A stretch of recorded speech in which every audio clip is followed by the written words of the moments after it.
Hi, good evening. എല്ലാവർക്കും നമസ്കാരം. ഞാൻ ഇന്ന് ഭാഗവതത്തിലെ ഒരു ചെറിയ കഥയാണ് പറയുന്നത്. യദുകുലം നശിക്കാനുള്ള കാരണം മുനിമാരുടെ ശാപത്തെക്കുറിച്ചാണ്. യദുവംശം ഒരുപാട് ശ്രീകൃഷ്ണൻ അവതരിച്ച് ലോകോപദ്രവകാരികളായ എല്ലാ ദുഷ്ടന്മാരെയും നിഗ്രഹിച്ച് സജ്ജനങ്ങൾക്കെല്ലാം നല്ല അഭിവൃദ്ധിയും ഒക്കെ കൊടുത്ത് എല്ലാവരും സന്തോഷമായിട്ട് ഒരുപാട് കാലം ഭഗവാൻ ഭരിച്ച് യാദവ രാജ്യം, പിന്നെ യദുവംശം, പിന്നെ മക്കളുടെ മക്കൾക്കൊക്കെ ആയിട്ട് ഭരണം ഏൽപ്പിച്ചു കൊടുത്ത് ഭഗവാൻ അവതാര ലക്ഷ്യം പൂർത്തിയാക്കി പോകാൻ കംസനെ എല്ലാവരെയും ഒതുക്കി, ദുഷ്ടരായിട്ടുള്ള എല്ലാ ആൾക്കാരെയും ഒതുക്കി. ഈ ദുഷ്ടരെന്ന് പറയുമ്പോൾ അവരെല്ലാം കൂടുതൽ പേരും ഓരോ മുനിമാരുടെയൊക്കെ ശാപത്താൽ വന്ന് ഭൂമിയിൽ അസുരന്മാരായിട്ട് ജനിക്കുന്നവരാണ്. അവരെല്ലാം ശാപമോക്ഷത്തിനായിട്ട് ഭഗവാന്റെ കൈകൊണ്ട് മരിച്ച് മോക്ഷം നേടാൻ വേണ്ടി വന്നവരാണ് കൂടുതൽ പേരും. ദേവന്മാരും അവിടുത്തെ ദ്വാരപാലകന്മാരും അങ്ങനെയുള്ള ആളാണ്. ദന്തവക്ത്രനും ശിശുപാലനും. കാരണം അവരായിരുന്നു ജയവിജയന്മാരെന്നറിയപ്പെട്ടിരുന്ന ദ്വാരപാലകർ മഹാവിഷ്ണു ഭഗവാന്റെ വൈകുണ്ഠത്തിലെ. അപ്പോൾ ഭഗവാനെ കാണാൻ വന്ന മുനിമാരെ കയറ്റിവിടായിരുന്നുകൊണ്ട് അവരുടെ ശാപത്താൽ നീ സജ്ജന നിഗ്രഹവും സജ്ജന ദ്രോഹവും ഒക്കെ ചെയ്ത് ഭൂമിയിൽ പോയി അസുരനായി ജനിക്കട്ടെ എന്ന് നിങ്ങൾ രണ്ടുപേരും, ജയനും വിജയനും, എന്ന് ശപിക്കുകയും വിഷ്ണു ഭഗവാൻ അവർക്ക് ശാപമോക്ഷം നൽകുക. 3 പ്രാവശ്യം നിങ്ങൾ അസുരന്മാരായി ജനിച്ച് എൻ്റെ കൈ കൊണ്ട് മരണപ്പെട്ട് കഴിയുമ്പോൾ നിങ്ങൾക്ക് ശാപമോക്ഷം കിട്ടി തിരിച്ച് ഇവിടെ വന്ന് നിങ്ങൾക്ക് എന്നോടൊപ്പം കൂടാമെന്ന് പറയും. അങ്ങനെയാണ് അവർ ഹിരണ്യകശിപുവും ഹിരണ്യാക്ഷനും ആകുന്നത് അവർ രണ്ടുപേരുമാണ്. അത് കഴിഞ്ഞിട്ട് രാവണനും കുംഭകർണനും. അതിന് ശേഷം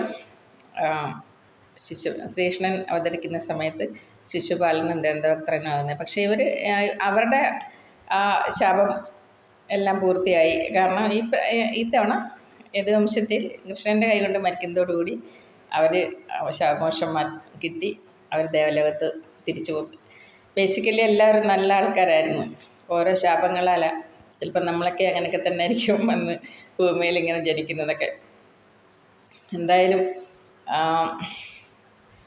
കൃഷ്ണൻ ദ്വാരകാപുരി ഭരിച്ച് ജനങ്ങളെല്ലാം സന്തോഷത്തോടെ മക്കളുടെ മക്കളും എല്ലാവരും മധുരപുരി എല്ലാം ഈശ്വരൻ കഴിയുന്നതത്രയും നല്ല ഭംഗിയായിട്ട് രാജ്യം ഭരിക്കുകയും എല്ലാവർക്കും സമ്പൽ സമൃദ്ധി കൊടുക്കുകയും ദുഷ്ടരായുള്ള ആൾക്കാരെ ദുഷ്ടനിഗ്രഹത്തിനാണ് ഭഗവാൻ അവതരിക്കുന്നത് എപ്പോഴും.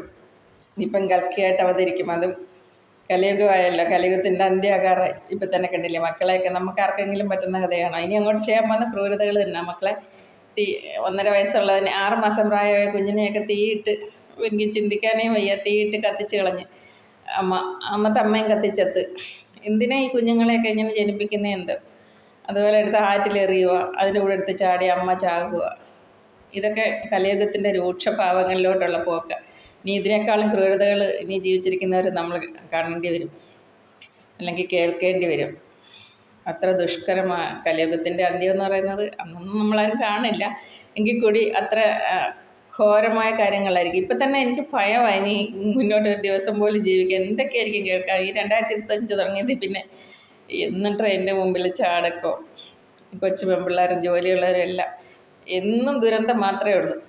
ഓക്കെ, ഞാനത് ജസ്റ്റ് കലിയുഗത്തിൻ്റെ അന്ത്യമാകാറായത് കൊണ്ട് അങ്ങനെ ഒരു അവസാനം ആകുന്നത് കൊണ്ട് പറഞ്ഞതേ ഉള്ളൂ. അതല്ല, ദ്വാരകയിൽ ഇങ്ങനെ ഈശ്വരൻ ദ്വാരകാപുരിയിൽ നിന്ന് എല്ലാം ഭൂമിക്ക് ഭാരമാകത്തക്കവണ്ണം മക്കളുടെ മക്കളും എല്ലാം കൂടെ ഒരുപാടുണ്ട് ദ്വാരകവാസികൾ. പിന്നെ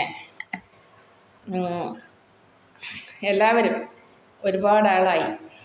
പിന്നെ അതിനോടൊപ്പം തന്നെ മക്കൾക്കൊക്കെ കുറച്ചെങ്കിലും അഹങ്കാരമായിപ്പോയി. എല്ലാവരും മതിയായി, ഭഗവാന് അവതാര ലക്ഷ്യം എല്ലാം പൂർത്തിയായി, ഇനി തിരിച്ചു പോകണം.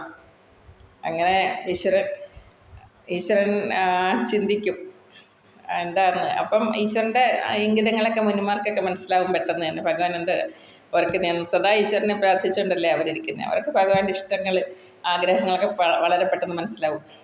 അവരൊരിക്കൽ കൃഷ്ണനെ സന്ദർശിക്കാനായിട്ട് വരും, ശ്രീകൃഷ്ണ ഭഗവാനെ കാണാനായിട്ട് വരും ദ്വാരകയിൽ.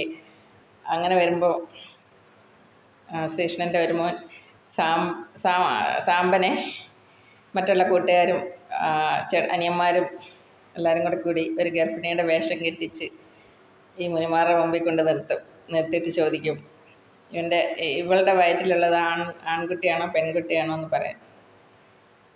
മുനിമാർക്കെല്ലാം മനസ്സിലാകും.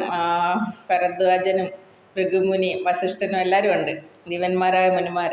അവർ പെട്ടെന്ന് തന്നെ പറയും, ഇവൻ പ്രസവിക്കും, അതികഠിനമായ വേദനയോടെ തന്നെ ഇവൾ പ്രസവിക്കും, അത് ഒരു ഇരുമ്പുലൊക്കെ ആയിരിക്കും എന്ന് പറയും. ഇവന്മാർ വിചാരിച്ച് മുനിമാർക്കൊന്നും മനസ്സിലായില്ല, തമാശയ്ക്ക് പറഞ്ഞാന്ന് ഓർത്ത് ചിരിച്ചിട്ട് ഇവന്മാരങ്ങ് പോകും. അത് നിൻ്റെയൊക്കെ കുലത്തിൻ്റെ നാശമാകുമെന്നും പറയും. ആ ഇരുമ്പുലക്ക അതോടെ നിൻ്റെ കുലവും നിങ്ങളെല്ലാവരും നശിക്കുമെന്നും കൂടി പറഞ്ഞു കൊടുക്കും മുനിമാർ. പറഞ്ഞിട്ട് ഒരു ഭഗവാന്റെ അടുത്ത്, ഭഗവാൻ അറിഞ്ഞുകൊണ്ട് ഇതെല്ലാം നടക്കുന്നത്. ഈശ്വരനെല്ലാം അറിയാം. അത്രയ്ക്കും ലോകത്തിന് ഭൂമിക്ക് ഭാരമായി ഇവരെ കൊണ്ടൊക്കെ എല്ലാം. ഈശ്വരൻ്റെ അവതാര ലക്ഷ്യം പൂർത്തിയാവുകയും ചെയ്തു. ഇനി എല്ലാം നശിക്കണം. അങ്ങനെയാണ് അവരിവിടെ എല്ലാത്തിനും ഒരു ഹേതു വേണമല്ലോ. അങ്ങനെയാണ് മുനിമാർ വരുന്നത്, മുനിമാർ ഇവരെ ശപിക്കുന്നത്. ഇതറിഞ്ഞ് യദുവംശരാജാവ് അതികഠിനമായ വേദനയോടെ തന്നെ സാമ്പൻ ഇരുമ്പുലൊക്കെ പ്രസവിക്കുകയും അത് യദുവംശത്തിൻ്റെ അപ്പോഴത്തെ ആ സമയത്ത് രാജാവ് അതിനെ രാഗി പൊടിയാക്കിയിട്ട് കടലിൽ കലക്കി കളയാൻ പറയും. അങ്ങനെ തന്നെ ചെയ്യും. ഒരു ചെറിയ തുണ്ടുണ്ടായിരുന്നു, അത് വലിച്ച് കടലിൽ എറിഞ്ഞ് കളയുകയും ചെയ്യും. അത് ഒരു മീൻ ഭക്ഷിക്കുകയും ആ മീനൊരു മുക്കുവൻ പിടിക്കുകയും മുക്കുവൻ ആ മീനിനെ കീറി നോക്കുമ്പം അതിൻ്റെ ആ ഇരുമ്പിൻ്റെ തുണ്ട് കിട്ടുന്നത് ഒരു വേടന് കൊടുക്കുകയും ആ വേടൻ അതൊരു അമ്പാക്കുകയും ചെയ്യും. അത് ഈശ്വരൻ്റെ മരണത്തിനത് അതാണ് കാരണമാകുന്നത്. അതും കൂടി പറയണം. ഇതെനിക്ക് ഫിനിഷ് ചെയ്യണം ഈ കഥ. ഞാൻ കുറേ നാളായി ഇത് ഇടയ്ക്ക് വെച്ച് നിർത്തി പോകുന്നേ. ഇത് ഫിനിഷ് ചെയ്തെങ്കിൽ മാത്രമേ എൻ്റെ ലൈഫിലൊരു ചേഞ്ച് വരുമെന്ന് ഈശ്വരൻ പറഞ്ഞിട്ടുണ്ട്. അതുകൊണ്ട് കുറച്ചും കൂടി പറഞ്ഞിട്ടത് ഞാൻ 1-2 കഥകൾ പറഞ്ഞു. എന്തോ മോട്ടിവേറ്റീവായ കഥകൾ മാത്രമാണ് ഞാൻ പറഞ്ഞിട്ടുള്ളത്. ഭാഗവതം നിറയെ കഥകളാണ്. നമ്മുടെ അഹങ്കാരത്തിനും എല്ലാത്തിനും ഒരു സമയത്ത് നാശം ഉണ്ടാകും. അങ്ങനെയുള്ളവർക്ക് നാശം ഉണ്ടാകും. അതൊന്ന് ഓർമ്മിപ്പിക്കാൻ, പിന്നെ ഇതിനെല്ലാം റീസൺ ആയിട്ട് നമ്മളെല്ലാവരും മനസ്സിലാക്കേണ്ടുന്ന കാര്യങ്ങളായതുകൊണ്ട് പറഞ്ഞതാന്നേ ഉള്ളൂ. ഭാഗവതം വായിക്കണം, എല്ലാവരും കഴിയുന്നത്ര വായിച്ചു. അതിനകത്ത് നിറയെ കഥകളാണ്, എല്ലാം മനസ്സിലാക്കണം. എല്ലാം ഒന്നും വായിച്ച് പറഞ്ഞു തരാമെന്ന് എനിക്കറിയത്തില്ല. എനിക്ക് എന്താണെന്ന് വെച്ചാൽ ഇത് ആൾക്കാരോട് പറയാൻ കൊള്ളാം, നല്ല പറഞ്ഞ് അറിയുന്നവർക്ക് മനസ്സിലാക്കാൻ പറ്റും. എനിക്ക് ഇങ്ങനെ ചെയ്തൊരു ശീലമില്ല. ഞാൻ പറഞ്ഞില്ലേ, ഈശ്വരനെ കണ്ടതുകൊണ്ട് ഭഗവാൻ പറഞ്ഞതാണ്. ഞാനിങ്ങനെ എനിക്ക് ചെയ്യാൻ പറ്റുന്ന കാര്യമല്ലായിരുന്നു. കാരണം നമ്മുടെ മനസ്സിൽ അങ്ങനത്തെ കാര്യമില്ല. ഇങ്ങനെയൊന്നും ഉള്ള കാര്യങ്ങളൊന്നും വായിച്ച് കഥ പറയുക അതൊന്നും ആയിരുന്നില്ല എൻ്റെ ചിന്തയൊന്നും. അപ്പോൾ അങ്ങനെ ചെയ്യണം എന്ന് പറഞ്ഞത് കൊണ്ടാണ് ഞാനിത് പറഞ്ഞത്. ഇപ്പോൾ എപ്പോഴും ആ ഒരു മെസ്സേജുണ്ട്, ഇത് പറഞ്ഞ് തീർക്കാൻ. ഇതിങ്ങനെ ഇട്ടേക്കാതെ മറ്റേ എനിക്കിഷ്ടമുള്ള കാര്യങ്ങളൊക്കെ ചെയ്യുന്നതോടൊപ്പം ഇത് കംപ്ലീറ്റ് ചെയ്യണമെന്ന് പറയുന്നുണ്ട്. അപ്പോൾ അതുകൊണ്ടാണ് ഞാൻ ഈ കഥ പറഞ്ഞത്. അങ്ങനെ ആ മുനിമാർ ശപിക്കുന്ന യാദവകുലം നശിക്കുന്നത് ആ സാമ്പൻ പ്രസവിക്കുന്ന ഇരുമ്പുലക്ക കൊണ്ടായിരിക്കുമെന്ന്. അങ്ങനെ കടലിൽ കളയുന്നതെല്ലാം ഒരു സൈഡിൽ വന്ന് എരകപ്പുല്ലെന്ന്, എന്തോ ഒരു ബലമുള്ള പുല്ലായിരിക്കണം, എനിക്കത് മനസ്സിലായിട്ടില്ല. എരകപ്പുല്ലെന്നാണ് പറയുന്നത്. ആ പുല്ലായിട്ട് കടൽ തീരത്ത് ഈ പൊടി അത്രയും കടൽ തീരത്ത് അടിഞ്ഞ് ഇങ്ങനെ ഇരകപ്പുല്ലായിട്ട് മാറുന്നു. ശക്തമായ അമ്പിനെ പോലെ ബലമുള്ള പുല്ലുകളാണെന്നതെന്നാണ് പറയുന്നത്. യാദവകുലം എല്ലാം തമ്മിൽ തല്ലി, ഈ പയ്യന്മാർ അവരുടെ മക്കളും കൊച്ചുമക്കളും എല്ലാം തമ്മിൽ തല്ലി മരിക്കുകയും ഈ ഇരകപ്പുല്ല് അവസാനം അമ്പെല്ലാം തമ്മിൽ ഒടിച്ച് എല്ലാവരും തല്ലി മരിക്കുമായിരുന്നു. ആ മുനിമാരുടെ ശാപത്താൽ അങ്ങനെ ആയിരുന്നു സംഭവിക്കുന്നത്. ഈശ്വരൻ്റെ ഇഷ്ടം കൊണ്ടാണ്, കൃഷ്ണൻ്റെ ഇഷ്ടം കൊണ്ടാണ്. കൃഷ്ണന് പോകണം. അപ്പോൾ അതിനു മുമ്പ് ഇവരെല്ലാം ഒരു വഴിക്കാക്കിയിട്ട് വേണം പോകാനായിട്ട്. അതിൽ നല്ലവരായ ആൾക്കാരൊക്കെ ഉണ്ട്, എല്ലാവരും ഒന്നും പോയിട്ടില്ല. കുറേ അധികം പ്രശ്നക്കാരായ ആൾക്കാരും മക്കളും കൊച്ചുമക്കളും എല്ലാം തമ്മിലടിച്ചെല്ലാം തീരുമായിരുന്നു. അപ്പോൾ ഇത് കണ്ട് കൃഷ്ണൻ ഈ ഇരകപ്പുല്ല് കുറേ അധികം പറിച്ച് ഇവന്മാരെ വഴക്കുണ്ടാക്കുന്നിടത്ത് കൊണ്ട് വെച്ച് കൊടുത്തു. അതെടുത്ത് തമ്മിൽ അങ്ങോട്ടും ഇങ്ങോട്ടും അടിച്ചും അത് അമ്പാക്കി അമ്പിൻ്റെ രൂപത്തിൽ എയ്ത് കൊള്ളിച്ചും ഒക്കെ മരിച്ചെന്ന് പറയുന്നത്. അങ്ങനെ ഭാഗവത് എഴുതിയിരിക്കുന്നത്. അങ്ങനെ മുനിമാരുടെ ശാപത്താൽ അങ്ങനെ സംഭവിക്കും. ഏറ്റവും ഒടുക്കുക ഈശ്വരൻ അതിനു മുമ്പ് ഒത്തിരി ഉണ്ട്. ഉദ്ധവ ഉപദേശമൊക്കെ ഉണ്ട്, നല്ലത്. അതുപോലെ നാരദനെ ഉപദേശിക്കുന്നത് ഒത്തിരി കാര്യങ്ങൾ നല്ല കഥകളാണ്. അത് മൊത്തമൊന്നും ഞാൻ പറയുന്നില്ല. എനിക്ക് ഒരുപാട് ചെറിയ മോട്ടിവേറ്റീവായ കഥകൾ മാത്രം. എന്താണെന്ന് വെച്ചാൽ നമ്മൾ എപ്പോഴും നമ്മുടെ മക്കളെ കൺട്രോളിൽ വളർത്താൻ ശ്രമിക്കണം. അങ്ങനെ ഒത്തിരി കാര്യങ്ങൾ. പിന്നെ പ്രതീക്ഷിക്കരുത് ഇവരെ ഇപ്പോഴായാലും എപ്പോഴായാലും ഒരിക്കലും അവരുടെ കീഴിൽ ജീവിക്കാന്നല്ല, അവരുടെ തണലിൽ ജീവിക്കാൻ നമ്മൾ പ്രതീക്ഷിക്കരുത്. നമ്മളെപ്പോഴും നമുക്ക് ജീവിക്കാനുള്ള കാര്യങ്ങളെല്ലാം സെറ്റ് ചെയ്ത് വെച്ചിട്ട് വേണം മക്കളെ ഒരു സൈഡിൽ കൂടെ വളർത്താം, അവരെ പഠിപ്പിക്കുകയൊക്കെ ചെയ്യാം. എപ്പോഴും നമുക്ക് ജീവിക്കാനുള്ളതൊക്കെ നമ്മൾ സമ്പാദിച്ച് വെച്ചിട്ട് വേണം ജീവിക്കാൻ.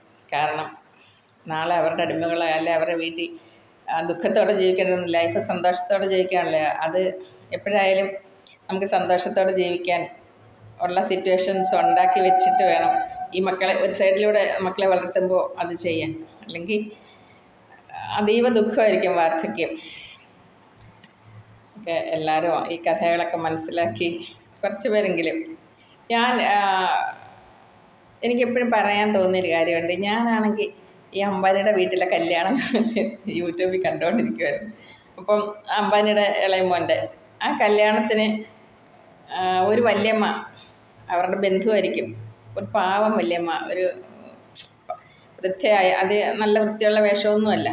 ഒരുപാട് കോടീശ്വരന്മാരെ അവിടെ വരുന്ന അതിഥികൾ. പക്ഷേ ഈ പാവം വല്യമ്മ ഒരു 500 രൂപ കൊണ്ടുവന്ന് ആ അംബാനിയുടെ കയ്യിൽ കൊടുക്കുന്നുണ്ട്. ഞാൻ നോക്കിയപ്പോൾ അവനത് സന്തോഷത്തോടെ വാങ്ങിച്ച് തല കുനിച്ച് ആ പൈസ വാങ്ങിച്ച് അവൻ പാൻറ്റിൻ്റെ പോക്കറ്റിൽ വയ്ക്കുന്നത്. അത് ഞാൻ ഒരു പ്രാവശ്യം ആ തിരക്കിനിടയിൽ അത് കണ്ട്. അപ്പോൾ ഞാൻ ഓർക്കുന്നത് ഇത്രയും വലിയ കോടീശ്വരൻ, നമ്മുടെ ഇന്ത്യയിലെ ഏറ്റവും വലിയ പണക്കാരവരൊക്കെ, അവരുടെ വീട്ടിൽ പോലും അവർ പോലും ആ പാവപ്പെട്ട വല്യമ്മയ്ക്കൊരു വില കൊടുക്കുകയും ആ പയ്യൻ എത്രയും കോടീശ്വരനായ കോടീശ്വരൻ്റെ മോൻ, അവൻ എന്തുമാത്രം അഹങ്കാരം കാണിക്കാം, എത്രമാത്രം വിനയത്തോടെ അമ്മയുടെ കയ്യിൽ നിന്ന് പൈസ, അമ്മൂമ്മയുടെ കയ്യിൽ നിന്ന് പൈസ വാങ്ങിച്ച് 500 രൂപയുടെ ആവശ്യമേ ഇല്ല, കോടികളുടെ വിലയുള്ള വാച്ചുകളൊക്കെയാണ് ഓരോ ജോലിക്കാർക്കും കൊടുത്തത് കല്യാണത്തിന്. കോടികൾ വാരി ചിലവാക്കിയാണ് കല്യാണം നടത്തിയത്. എല്ലാവർക്കും ഇഷ്ടംപോലെ ദാനവും ധർമ്മവും ഒക്കെ കൊടുക്കുന്നവരവർ. അങ്ങനെയൊക്കെ ചെയ്തിട്ട് അവർ നടത്തിയത്. എന്നാൽ ഈ അമ്മ കൊണ്ട് കൊടുത്ത ആ ദക്ഷിണ വിവാഹ സമ്മാനം വെറും ഒരു 500 രൂപയായിട്ട് പോലും അവനത് വാങ്ങിച്ച് വിനയത്തോടെ അതവൻ്റെ പോക്കറ്റിൽ വെച്ച്, ഞാൻ അന്നേരം അതിശയത്തോടെ ഞാൻ ഈശ്വരനെ പ്രാർത്ഥിച്ചു, എന്തുമാത്രം ബ്ലെസ്സിങ് ആയിട്ടുള്ള ആൾക്കാരായതുകൊണ്ട് അവർ ഇത്രയും വലിയ പണക്കാരായിട്ട് ഇത്രയും സമ്പന്നരായിട്ട് ജീവിക്കുന്നു. ഈശ്വര അനുഗ്രഹം നല്ലതുപോലുള്ളതുണ്ട്. അതിന് കാരണം അവരുടെ നല്ല പ്രവൃത്തി, നല്ല സ്വഭാവം, വിനയം. അതുപോലെ ആ അംബാനിയാണെങ്കിൽ മകൻ അമ്മയെക്കുറിച്ചോ അച്ഛനെക്കുറിച്ചൊക്കെ പറയുന്നത് കാണുമ്പോൾ വിങ്ങിപ്പൊട്ടുന്ന ഞാൻ കണ്ട്. എന്തുമാത്രം ശുദ്ധമായ മനസ്സാണ് അവരുടേത്. അതുകൊണ്ട് തന്നെ ഈശ്വര അനുഗ്രഹം അവർക്ക് ഇഷ്ടം പോലെ ഉള്ളത് കൊണ്ട് അവർക്ക് ഉയർച്ച ഉണ്ടാകുന്നത്. എപ്പോഴും നമ്മൾ ഈശ്വരനെ പ്രാർത്ഥിക്കുകയും പുരാണ ഗ്രന്ഥങ്ങൾ വായിക്കുകയും അതിലൂടെ നമ്മൾ അറിവുകൾ നേടുകയും മറ്റുള്ളവരെ സഹായിക്കാനുള്ള മനസ്സുണ്ടാവുകയും ഒക്കെ വേണം. എങ്കിൽ അതിലൂടെയാണ് നമുക്ക് ഈശ്വരൻ്റെ അനുഗ്രഹം നമുക്ക് കിട്ടുന്നത്. മറ്റുള്ളവരെ എപ്പോഴും ഒരുപാട് പണം കൂട്ടി വെച്ച് കെട്ടിക്കൊണ്ട് നമ്മൾ ഒരിക്കലും അത് എങ്ങും കൊണ്ടുപോകാൻ പറ്റത്തില്ല. പോകുമ്പോൾ എവിടെയെങ്കിലും കിടന്ന് ചത്തങ്ങും എങ്ങനെയെങ്കിലും അങ്ങ് പോകത്തേ ഉള്ളൂ. അതേപോലെ നമ്മുടെ മരണം പോലും ബെറ്റർ ആയിരിക്കും മറ്റുള്ളവരെ സഹായിക്കുകയാണെങ്കിൽ. നമ്മളുടെ പണം കൊടുത്തും ഒരു ജോലി കൊടുത്തും താമസിക്കാൻ ഇടം കൊടുത്തും ഒക്കെ മറ്റുള്ളവരെ നമ്മൾ സഹായിക്കുമ്പോൾ ഈശ്വരൻ നമ്മളെ അത്രയ്ക്കും വാല്യ തരും. നമുക്ക് അവളെ അവനെ രക്ഷിക്കണം. നമുക്ക് ദുർമരണം ഒന്നും സംഭവിക്കത്തില്ല. നമുക്ക് ചുറ്റും കൊലയാളികൾ വന്നാൽ പോലും നമ്മൾ അങ്ങനെയൊന്നും ആരുടെയും കൈ കൊണ്ട് മരിക്കത്തില്ല. ഈശ്വരൻ്റെ സഹായത്താൽ നമ്മൾ ഏറ്റവും ബെറ്ററായിട്ട് നമ്മുടെ ലൈഫ് ജീവിച്ച് തീർക്കാനും പറ്റും, മരിക്കാനും പറ്റും. അങ്ങനെ ആയിരിക്കും. അപ്പോഴെല്ലാം നമുക്ക് ലൈഫ് ലോങ് ഈശ്വരാനുഗ്രഹം ഉണ്ടാവും നമ്മുടെ സ്വഭാവത്തിൽ മാറ്റം വരുത്തുകയാണെങ്കിൽ. അതായത് വിനയവും അഹങ്കാരവും ഒക്കെ കുറച്ചിട്ട്, അഹങ്കാരമേ പാടില്ലെന്നാണ് പറയുന്നത്. എനിക്ക് അതൊക്കെ ഉണ്ടായിരുന്നു. ഞാൻ ഇപ്പം എല്ലാം കുറച്ചിട്ടുണ്ട് കേട്ടോ. ഭഗവാൻ പറയുന്ന ഈശ്വരൻ എനിക്ക് നിർദ്ദേശം തരുന്നതനുസരിച്ചാണ് ഞാനിപ്പോൾ ജീവിക്കുന്നത്. ഇപ്പം എൻ്റെ കയ്യിൽ പൈസ ഇല്ല, എനിക്ക് ജോലിയൊന്നുമില്ല, പൈസയൊന്നും ഇല്ലാത്തതുകൊണ്ട് ഞാൻ വിഷമിച്ചിങ്ങനെ ഇരിക്കുമെന്ന് ഈശ്വരൻ പറയും. ഞാൻ കൃഷ്ണനടുത്ത് കൃഷ്ണ എന്നോട് ഈ ചതി ചെയ്തിട്ട് എനിക്ക് കുറേ സമ്പത്ത് തരണമെന്ന് പറയില്ല, ഞാനൊരു ജോലി വെച്ചിട്ടല്ലേ ഗുരുവായൂർ വന്നത്. എന്നോട് ഇങ്ങനത്തെ ചതിയൊന്നും ഇനിയും കാണിക്കല്ലേ, ഇനി ഞാൻ കൃഷ്ണനെ പ്രാർത്ഥിക്കത്തില്ലെന്ന് പറഞ്ഞിട്ട് എൻ്റെ മാതരമുള്ള അമ്പലത്തിലെ ശിവഭഗവാനെ എന്നെ സഹായിക്കണേ എന്ന് പ്രാർത്ഥിക്കും. കൃഷ്ണ അനങ്ങത്തില്ല. അന്നത്തെ ദിവസം എനിക്കൊരു കാര്യം നടക്കത്തില്ല. പിറ്റേന്ന് ഞാൻ Krishna I am sorry forgive me എന്നൊക്കെ പറഞ്ഞിട്ട് കൃഷ്ണനെ പ്രാർത്ഥിച്ച് സന്തോഷത്തോടെ വിളക്കൊക്കെ കത്തിച്ച് കുറച്ച് മന്ത്രങ്ങളൊക്കെ ജപിച്ച് കഴിയുമ്പോൾ എൻ്റെ മനസ്സിൽ അപ്പോഴത്തന്നെ എനിക്ക് ഒത്തിരി മെസ്സേജ് കിട്ടും കൃഷ്ണൻ്റെ. നിൻ്റെ ഹൃദയത്തിൽ ഞാനുണ്ട്, നീ എന്തിനാ വിഷമിച്ചിരിക്കുന്നത്, എന്നെ അഭയം പ്രാപിക്കുന്നവർക്ക് ഒരു തരത്തിലുള്ള വിഷമങ്ങളും ഉണ്ടാകത്തില്ല, എന്നെ സ്നേഹിക്കുന്നവർക്ക് ഞാൻ എന്നെക്കാൾ കൂടുതലായിട്ട് സ്നേഹിക്കും, അപ്പം അവർക്ക് ഒരു തരത്തിലുള്ള വിഷമം ഉണ്ടാകത്തില്ല. എന്നിട്ട് പിന്നെ നമുക്കൊരു ഇത് തരും. ഏറ്റവും നിനക്ക് ആവശ്യമുള്ളത് നിനക്ക് സഹായിക്കുന്ന ആരെങ്കിലും ഉണ്ടെങ്കിൽ അവരോട് ചോദിക്കാൻ. അപ്പം നമ്മുടെ മനസ്സിൽ ചില മുഖങ്ങൾ വരും. നമ്മൾ ചോദിക്കാം, അവരുടെ കയ്യിൽ നിന്ന് കിട്ടിയില്ലെങ്കിൽ നമുക്ക് വേറെ. ഞാൻ പറയും കൃഷ്ണ എനിക്ക് ഒരുപാട് പേരുടെ അടുത്തൊന്നും ചോദിക്കുന്നത് ഇഷ്ടമല്ല. അപ്പം പിന്നെ ഒരുപാട് അടുത്തും ചോദിക്കത്തില്ല, ഞാനാരോടും ചോദിക്കത്തൊന്നുമില്ല. പിന്നെ ജസ്റ്റ് എനിക്ക് അവകാശമുള്ള വ്യക്തിയോട് ചോദിക്കും. പക്ഷെ ഞാൻ അത് കിട്ടുമെന്ന് എനിക്കറിയില്ല. പക്ഷേ ഈശ്വരൻ പറയുന്നത് ഞാൻ നിനക്കാവശ്യമുള്ളത് എന്താണോ അത് ഞാൻ തരുവയ്ക്കും. പക്ഷേ ഞാൻ ഇപ്പോഴുള്ള എനിക്ക് ഉള്ള ഈ ഒരു സിറ്റുവേഷൻ ഞാൻ അഭിമുഖീകരിക്കണം.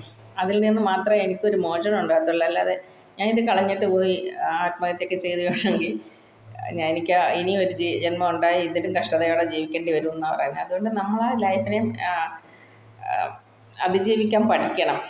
നമുക്ക് ആരുടെയും സഹായം സ്വീകരിക്കാം. നാളെ നമുക്ക് തിരിച്ചു കൊടുക്കാൻ പറ്റും. കാരണം ഈശ്വരൻ അപ്പം നമ്മുടെ കൂടെ ഉണ്ട്, എപ്പോഴും ഉണ്ട്. നമ്മുടെ വിഷമങ്ങൾ ഈശ്വരൻ കണ്ടുകൊണ്ടിരിക്കും. നിൻ്റെ വിഷമമെല്ലാം ഞാൻ കാണുന്നുണ്ട്, പക്ഷേ എൻ്റെ ടൈമിൽ എനിക്ക് നിന്നെ സഹായിക്കാൻ പറ്റുമെന്ന് ഭഗവാൻ പറയും. ആ ഒരു ഡിവൈൻ ടൈം വന്നെങ്കിൽ മാത്രമേ ആ സമയം വരെ നമ്മളതിനെ ഫേസ് ചെയ്യണം. ആ സമയമാകുമ്പോൾ ഭഗവാന്റെ സഹായം നമുക്ക് വാരിക്കോരി തരും എന്നാണ് എൻ്റെ അടുത്ത് കൃഷ്ണൻ പറഞ്ഞേക്കുന്നത്. ഈ കഥയൊക്കെ പറയാൻ കൃഷ്ണ പറഞ്ഞേ. അത് തീർച്ചയായിട്ടും ഞാൻ അതുകൊണ്ടാണ് പറയുന്നത്. പെട്ടെന്ന് ഇത് അവസാനിപ്പിക്കണമെന്ന് പറയുന്നുണ്ട്. കാരണം ഇത് തുടങ്ങിയിട്ട് പറയുന്ന ആളായി 5-6 മാസമായി. ഒരു കഥ പറയും, പിന്നെ അടുത്ത 2 മാസം കഴിഞ്ഞാൽ ഒരു കഥ പറയുന്നത്. ഭഗവാനൊന്നും ഇഷ്ടമല്ല. ഒരു കാര്യം ചെറിയ കാര്യമാണ് ഏൽപ്പിച്ചാൽ ഞാൻ ആദ്യം തന്നെ പറഞ്ഞു, ഭഗവാൻ എനിക്ക് ഭാഗവതമായിട്ട് യാതൊരു കമ്പനിയില്ല, എനിക്കറിയില്ല, എനിക്കറിയുന്നത് പറഞ്ഞാൽ മതി എന്നാണ് ഈശ്വരൻ പറഞ്ഞു. അത് ഫിനിഷ് ചെയ്യണം, പറഞ്ഞ് പൂർത്തിയാക്കണം.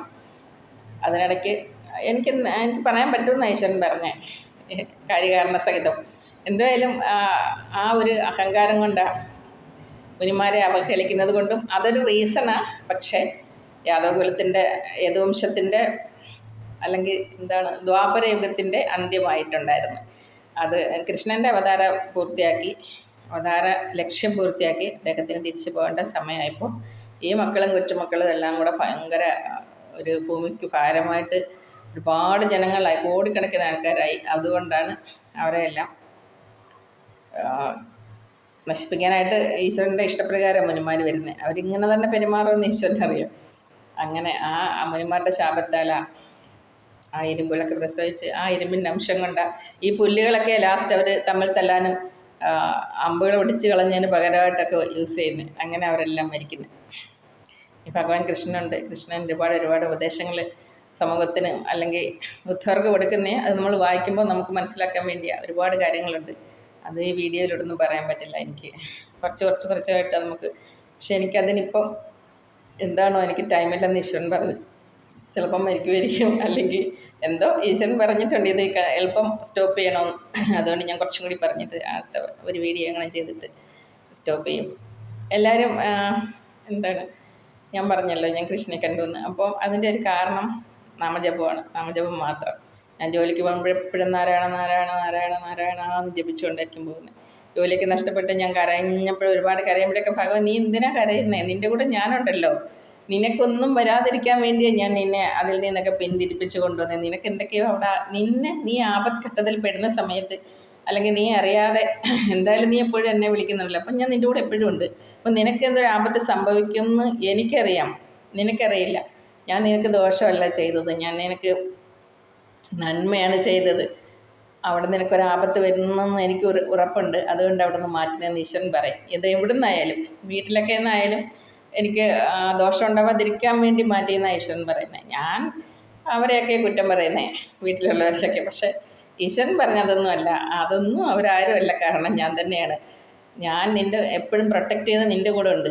അപ്പോൾ ഞാൻ നിൻ്റെ പ്രൊട്ടക്ഷൻ മാത്രം നോക്കി, എന്നെ വിളിക്കുന്ന നിൻ്റെ പ്രൊട്ടക്ഷൻ നോക്കി ഞാൻ നിന്നെ എൻ്റെ അടുത്തേക്ക് കൊണ്ടുവരുമായിരുന്നു എന്ന് ഈശ്വരൻ പറയുന്നത്.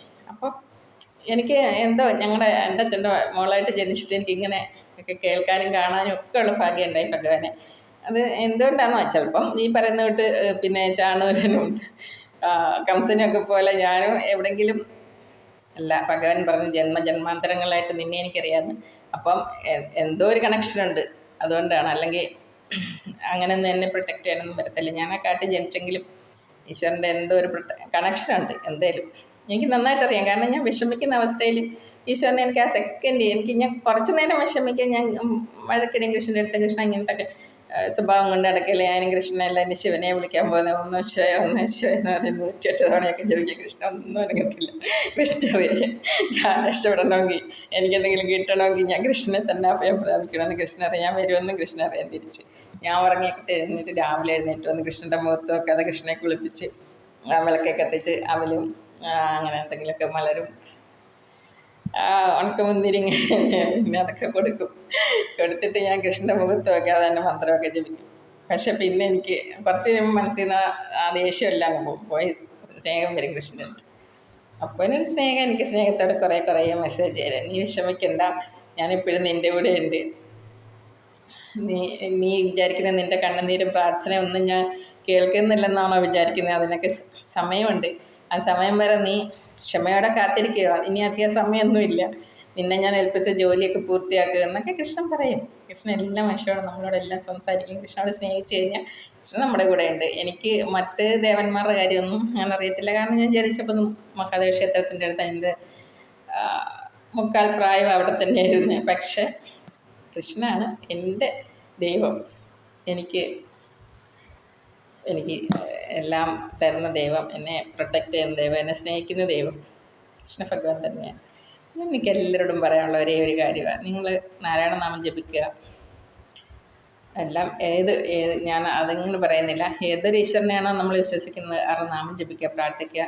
മനസ്സുകൊണ്ട് ഒരു ദിവസം കുറച്ച് ഒരു 10 മിനിറ്റെങ്കിലും കണക്റ്റായിട്ടിരിക്കാൻ ശ്രമിക്കുക. ഈശ്വരനായിട്ട് കണക്റ്റഡ് ആവാൻ ശ്രമിക്കുക. ഏതൊരു ദൈവത്തിനോടായാലും, അത് നിസ്കരിക്കുമ്പോഴായാലും കുരിശ് വരയ്ക്കുമ്പോഴായാലും ഏതൊരു ഈശ്വരനോടായാലും ഒരു 10 മിനിറ്റ് സമയം നമ്മൾ നമ്മുടെ മനസ്സ് ഭഗവാനായിട്ട് കണക്റ്റഡ് ആക്കാൻ ശ്രമിച്ചുകൊണ്ടിരിക്കണം. അപ്പം നമുക്കൊന്നും സംഭവിക്കത്തില്ല. എനിക്കറിയത്തില്ല, നമ്മളെ ഈശ്വരൻ പ്രൊട്ടക്റ്റ് ചെയ്ത് സംരക്ഷിച്ച് നമ്മളെ കൊണ്ടുപോകും നമ്മുടെ അവസാനം വരെ. നമ്മളെ ഭഗവാനിൽ നിന്ന് അകറ്റത്തുമില്ല. ഒരു ശക്തിക്കും നമ്മളെ കൊല്ലാൻ വരുന്നവരോ അല്ലെങ്കിൽ നമ്മളെ ഉപദ്രവിക്കാൻ വരുന്നവരോ എല്ലാം നമ്മളിൽ നിന്ന് കുറച്ച് ദൂരെ നിർത്തും. ഒരിക്കലും നമ്മുടെ അടുത്തേക്ക് ഒരു ശല്യം വരാൻ സമ്മതിക്കത്തില്ല. എന്നെയൊക്കെ വണ്ടി ഇടിച്ച് തെറിപ്പിക്കേണ്ടതായിരുന്നു. ഞാൻ താമസിക്കുന്നതിൻ്റെ അപ്പുറത്തെ ആ റോഡിലൊക്കെ നിലവിളിച്ചിട്ടുണ്ട്. ഞാൻ എന്തിനു നിങ്ങൾ നിലവിളിക്കും? നിന്നെ ഇപ്പോൾ വണ്ടി ഇടിച്ച് കൊല്ലത്തില്ലായിരുന്നോ? ഞാൻ പറഞ്ഞു അതെന്ത്, ഞാൻ കണ്ടോല്ല. നീ കണ്ടില്ല, നീ വായി നോക്കേണ്ടി വന്ന് കാറ് വന്ന് ഇടിച്ച് തെറിപ്പിക്കേണ്ടതായിരുന്നു. പെട്ടെന്ന് അടുത്ത് വന്നിട്ട് അവർ വെട്ടിച്ച് പോയെന്ന്. പക്ഷെ ഞാനിതൊന്നും അറിഞ്ഞല്ലോ. എനിക്ക് പുറകെ കണ്ടില്ലല്ലോ, ഞാൻ നോക്കത്തില്ല. ഞാൻ വേറെ എന്തെങ്കിലും വായി നോക്കിയായിരിക്കും നടക്കും.